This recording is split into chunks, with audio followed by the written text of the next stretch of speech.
Well, Aaron David Miller is a former Middle East negotiator with the US State Department and now senior fellow with the think tank Carnegie. He joins us from Washington, D.C. Hi there, thanks for joining us. 4 uprisings in Iran since about 2009. Does this one feel different? It does, in the sense that the Iranian regime is weaker than ever. It cannot meet the demands of these protesters without surrendering some measure of political power.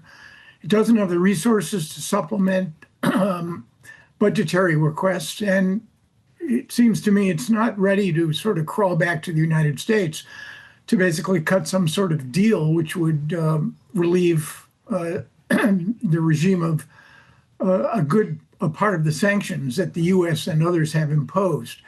So yeah, it feels differently. What unfortunately, sadly, tragically, from the standpoint of the Iranians being killed in the streets, doesn't appear to be any break yet in the structure or fracture of the regime's security services, the military, the Basij, the IRGC, Iranian Revolutionary Guard Corps, sum total about 1 million security providers of the regime. And we haven't yet seen, maybe we will, any sort of break. That's what would be required, it seems to me, to start the process. And it would be a long and ugly one, I suspect, of replacing this regime with another. I mean, I guess that's one of the options that the Trump administration is looking at, targeting some of the groups that you mentioned there, the security regime. The president said help is on its way. I mean, what form or what forms, there's options, might that come in? You know, I work for Republicans and Democrats and frankly voted for them as well. The president, I think, has put himself in something of a box.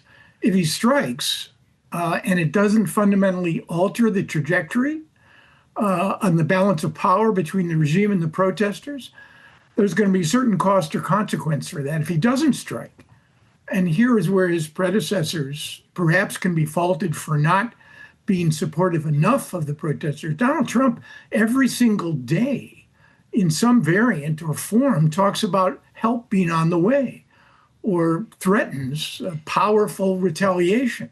You now have at least 2,000. There are other sources that report as many as 5,000 Iranians dead. The regime shows no sign of giving in. So the president, I think, really is stuck. If he's going to strike, that it can't be a one-off. It has to be something significant and something that would somehow, and I can't imagine what, would alter the balance of power on the ground. It's hard to imagine what that would be.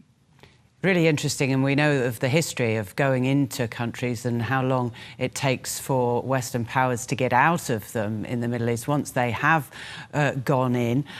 What would be the Trump administration's aim? Obviously, there's the humanitarian side, stopping the killing of protesters, but what's of benefit in it to America? Well, I mean, the Iranian-U.S. relationship goes back a long way. It's fraught with all kinds of disasters. Taking of American hostages in 1979, the overthrow of a close American ally, the Shah, and now his son is out there, presuming to offer some measure of hope and perhaps transitional leadership, but he has no ground game. And as we've seen in Venezuela, what the Trump administration has done is they've taken out Maduro and his wife, 2 very bad actors, but what you have is a Chavista regime that remains. Could you imagine the Trump administration cutting some deal, as they did in Venezuela, to remove part of the regime and yet allowing the ones who are now in the process of killing Iranians to maintain themselves in power? It's hard to see. But bottom line, the most important takeaway, this is not about us. It's not about Donald Trump. It's not about the U.S. It's not about Australia. It's about whether or not the Iranian people ultimately retain the power, although it may not appear so now, to determine their own future. To the degree to which external powers can help them without becoming an excuse for the regime who'd love to pin these protests on CIA, the Israelis, the Trump administration, which they're actively doing. They may well believe it. In the end, it will be an Iranian decision. I'm struggling now, Lorna, with what exactly the Trump administration, what he means, what Donald Trump means by help is on its way. Cyber, more Starlink from Elon Musk, or military action.